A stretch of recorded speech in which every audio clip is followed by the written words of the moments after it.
தட்டில் ஒட்டாமல் சாப்பிட்டாட்டு சூப்பராக வருங்க இட்லி வந்து. சூடு ரொம்ப இருக்குது. சுட சுட இட்லி, சுட சுட பீக்கிங்காய் மசியல் அப்படியே ஊற்றி சாப்பிட்டோம்னா அம்புடு ருசியாக இருக்குங்க. ட்ரை பண்ணி பாருங்கள். ஹாய் ஃப்ரெண்ட்ஸ், எல்லாம் எப்படி இருக்கீங்க? நல்லா இருக்கீங்களா? அன்றைக்கி சூப்பராட்டு இட்லிக்கு தோசைக்கு பொருத்தமான பீக்கிங்காய் மசியல் பண்ண போகிறாங்க. எப்படி பண்ணுறதுன்னு பார்க்கலாம். வீடியோ முழுவதும் ஸ்கிப் பண்ணாமல் பாருங்கள். வீடியோ உங்களுக்கு பிடிச்சிருந்துன்னா லைக் பண்ணுங்கள், ஷேர் பண்ணுங்கள், கமெண்ட் பண்ணுங்கள். முதல் முறையாக பார்க்காந்தா சப்ஸ்கிரைப் பண்ணி வைங்க. அப்போ தான் நாங்கள் போடுற வீடியோலாம் உடனே அப்டேட் ஆகும். ரொம்ப டேஸ்டியாக இருக்கும் பீக்கிங்காய் மசியல் வந்து இட்லிக்கு. இன்றைக்கி நான் இட்லிக்கு தான் பண்ண போகிறேன் காலைல பிரேக்ஃபாஸ்ட்டுக்கு. இதே மாதிரி நீங்களும் வீட்டில் ட்ரை பண்ணுங்கள். ட்ரை பண்ணிட்டு எப்படி வந்துச்சிங்க அதை கமெண்ட்ஸ் பண்ணுங்கள். ரொம்ப நல்லதுங்க பீக்கிங்காய் சாப்பிட்றது. பீக்கிங்காய் சாப்பிட்டேன்னா சுண்ணாம்பு சத்து அதிகமாக இருக்குதுல்ல, முட்டு தேய்மானம் அதெல்லாம் வராது வயசாக. அதனால் பீக்கிங்காய் வந்து அடிக்கடி எடுத்துக்கோங்க. பீக்கிங்காய் வச்சு இன்றைக்கி நம்ம மசியல் எப்படி பண்ணுறதுன்னு பார்க்கலாம். இதை கட் பண்ணி எடுத்துக்கலாங்க. பீக்கிங்காய் வந்து தோலை சீவி எடுத்துக்கலாம். தோலை சீவி எடுத்திங்கன்னா டேஸ்ட் நல்லாயிருக்குங்க. தோலை வந்து நீங்கள் வேஸ்ட் பண்ணாண்டா அப்படியே சட்னியும் பண்ணலாம். பீக்கிங்காய் தோலை வச்சு ரொம்ப நல்லாயிருக்கும்.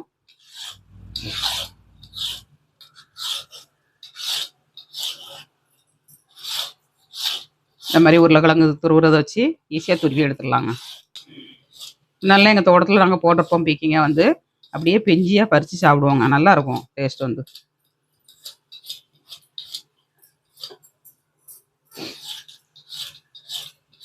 இங்கே லைட்டாக உரிக்கணுனாலும் உரிச்சிக்கிடலாம், நல்லா உரிச்சு எடுக்கணுனாலும் எடுத்துக்கலாம்.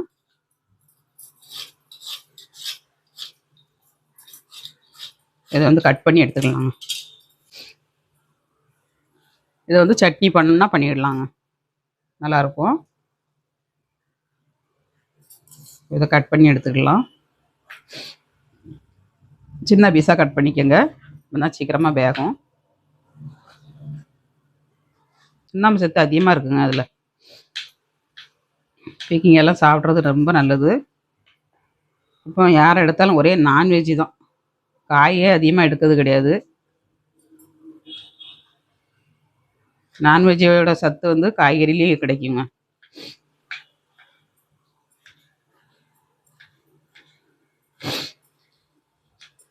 இந்த மாதிரி சின்ன சின்ன பீஸாக நம்ம கட் பண்ணி எடுத்துக்கிடணும். நல்லா விளையாத பிஞ்சியை பார்த்து வாங்கிடணுங்க. விளைஞ்சிச்சுன்னா நார் மாதிரி இருக்கும், உங்களுக்கு வந்து வைக்க முடியாது, தூரம் வேஸ்ட்டாக தான் போடணும். அந்த நாள்லாம் செடியில் கிடக்கும், யாரும் பறிக்காமல் போட்டுருவாங்க. மாட்டுக்கு பறித்து வைப்பாங்கங்க. அப்படியே வெட்டி நாராக இருக்கும், வெட்டி போட்டாங்கன்னா மாடு சாப்பிடும். இப்போ வெங்காயம் தக்காளி எல்லாம் கட் பண்ணி வச்சுருக்கேன். பீக்கிங்காய் மட்டும் நம்ம கட் பண்ணிவிட்டு குக்கரில் அப்படியே ஆட் பண்ணிடலாங்க. இது கூட நீங்கள் 2 ஸ்பூன் சிறுபருப்பு போடனாலும் போட்டுக்கிடலாம். பாசிப்பயிறு போட்டானாலும் நல்லா திக்னஸ் கொடுக்கும். 2 ஸ்பூன் போட்டால் போதும். அது இல்லை சும்மா நீங்கள் அப்படியே வைக்கணுனாலும் வச்சுக்கோங்க. நான் சும்மா அப்படியே வைக்க போகிறேன்.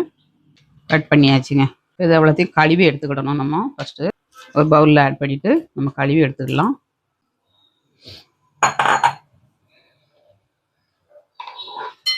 இந்த மாதிரி சின்ன பீஸாக கட் பண்ணிக்கோங்க.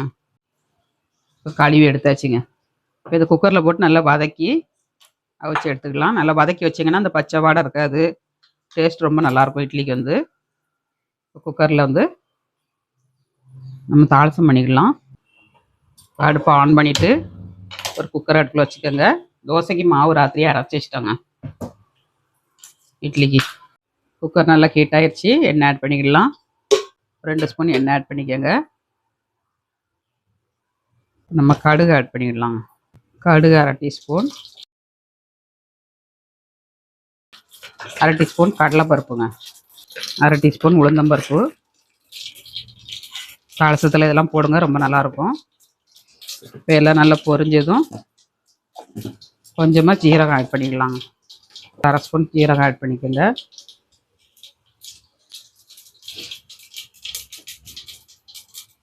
அப்புறமா சின்ன வெங்காயங்க, எல்லாம் பொரிஞ்சு வரவும் சின்ன வெங்காயம் ஆட் பண்ணிக்கோங்க. 2 பச்சை மிளகாய், கொஞ்சமாக கருவேப்பிலை.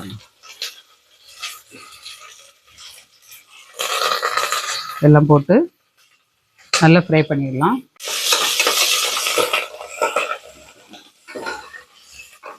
வெங்காயம் கொஞ்சம் கண்ணாடி பதம் வந்தால் போதும். வெங்காயம் நல்லா வதங்கிடுச்சு.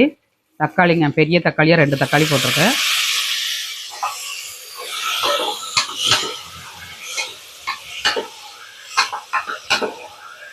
இதையும் நல்லா வதக்கிடலாம். நான் ஒரு சின்ன பீக்கங்காய்க்கு 2 பெரிய தக்காளியாக போட்டிருக்கேன். நீங்கள் பீக்கங்காய்க்கு தகுந்தபடி தக்காளி போட்டுக்கோங்க. ஏன்னா நம்ம பருப்பு எதுவும் ஆட் பண்ண போகிறதில்ல. அதனால் தக்காளி பழம் போட்டால் தான் ரொம்ப நல்லாயிருக்கும். கொஞ்சமாக மஞ்சள் தூளுங்க, 1/2 டீஸ்பூன் மஞ்சள் தூள் போட்டுக்கோங்க. இதெல்லாம் நல்லா வதங்கட்டும். காரத்துக்கு வந்து 2 பச்சை மிளகா போட்டிருக்கேன். காரத்துக்கு வந்து நீங்கள் மரமிளகா தூளும் போட்டுக்கலாம், சாம்பார் தூளும் போட்டுக்கலாங்க.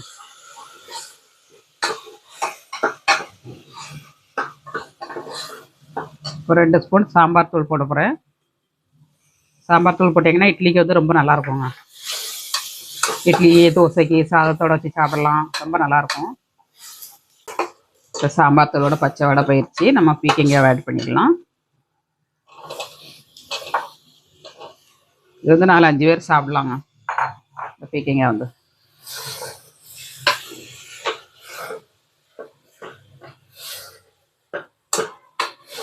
பீக்கங்காயில் வந்து தண்ணி விட்டு வரும். அதனால் தண்ணி வந்து நம்ம கம்மியாக வச்சுக்கிடணும்.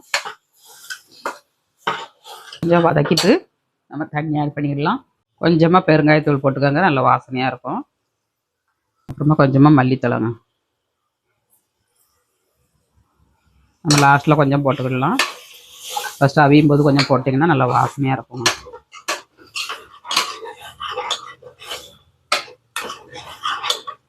நல்லா வதங்கிருச்சு. இந்த அளவுக்கு வதங்கினதுக்கப்புறம் நம்ம தண்ணி ஆட் பண்ணிடலாம். தண்ணி கொஞ்சமாக ஊற்றிக்கோங்க. தண்ணி வந்து அதிகமாக குடிக்காது. இந்த பீக்கங்காயில் வந்து தண்ணி நிறைய இருக்கும்.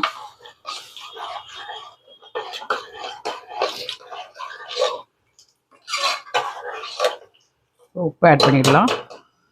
கல் உப்பு ஆட் பண்ணியாச்சு. இப்போ நல்லா கிண்டி கொடுத்து மூடி வச்சிடலாம்.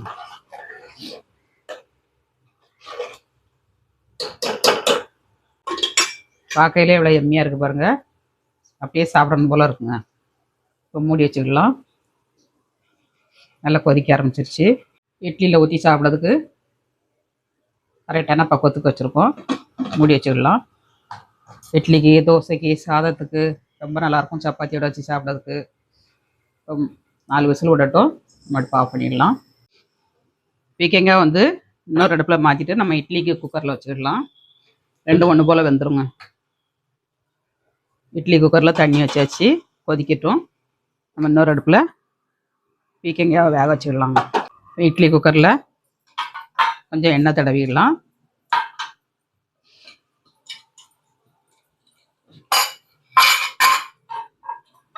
வெள்ளிக்கிழமைனாலே இட்லி தாங்க காலையில்.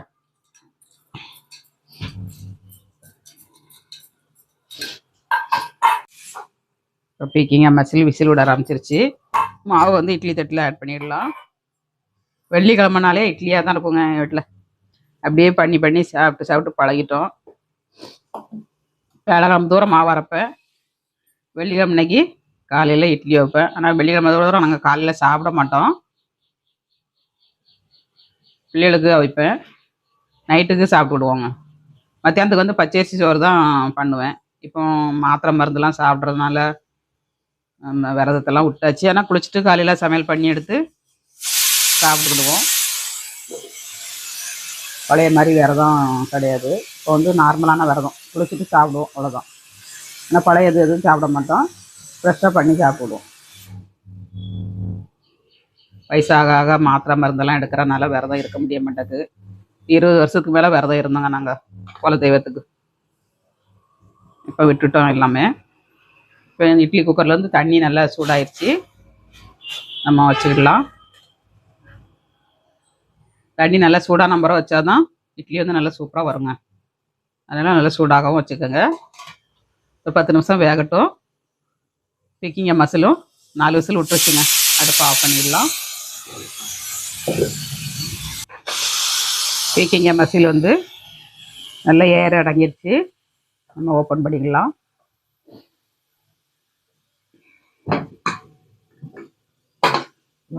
சூப்பராக இருக்குங்க. நல்லா வந்துருச்சு. மணமும் அட்டகாசமாக இருக்குது. இப்போ கரண்டி வச்சு எல்லாம் ஒரு மற்ற வச்சு நல்லா மசிச்சுக்கிடலாங்க. நல்லா வந்துருச்சு பாருங்க. பார்க்கையிலே சாப்பிடும் போல் நாக்கில் எச்சி வருதுங்க. இந்த மாதிரி ஒரு மத்தை போட்டு நல்லா மசிச்சுக்கங்க. நல்லா மசிச்சாச்சுங்க.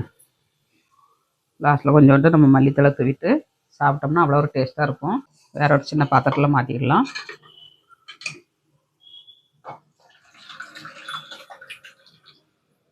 அவ்வளோதாங்க. எம்மி எம்மி பீக்கிங்காய் மசியல் ரெடி. வாங்க எல்லாரும் சாப்பிட்றதுக்கு.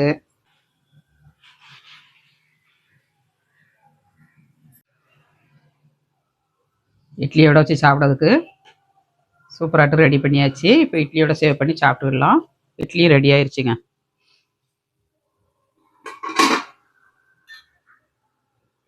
நல்ல பந்து மாதிரி புசு புசுன்னு இட்லி ரெடி ஆயிடுச்சு. இட்லி கொஞ்சம் ஆறட்டும், அப்போ தான் நம்ம எடுக்க முடியும். எண்ணெய் தடவி எடுத்தாக்கா கொஞ்சம் ஆறினா தான் நமக்கு வருங்க. இப்போ இட்லி எடுத்துக்கிடலாம். நம்ம கொஞ்சம் சூடாக தான் இருக்குது.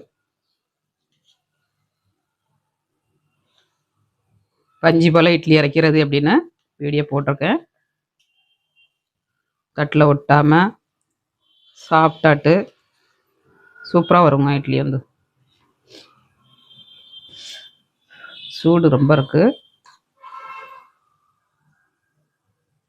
அட்டகாசமாட்டு இட்லி ரெடி பண்ணியாச்சு. சுட சுட இட்லி, சுட சுட பீக்கிங்காய் மசியல் அப்படியே ஊற்றி சாப்பிட்டோம்னா அம்புடு ருசியாக இருக்குங்க. ட்ரை பண்ணி பாருங்கள். இட்லியும் பீக்கிங்காய் மசியலும் சாப்பிட்டு பார்க்கலாங்க. டேஸ்ட் எப்படி இருக்குன்னு. அல்டிமேட்டாக இருக்கும்.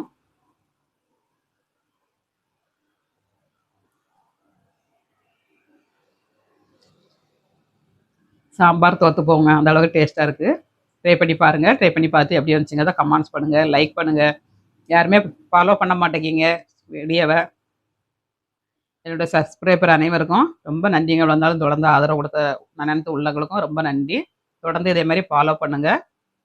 உங்களுக்கு ஏதாவது ரெசிபி தேவைன்னா கமெண்ட்ஸ் பண்ணுங்கள், அப்லோட் பண்ணுறேன். சூப்பராக இருக்குங்க. இதே மாதிரி பீக்கிங்காய் மசியல் பண்ணி பாருங்கள். மீண்டும் நெக்ஸ்ட் வீடியோவில் சந்திப்போம். பாய்.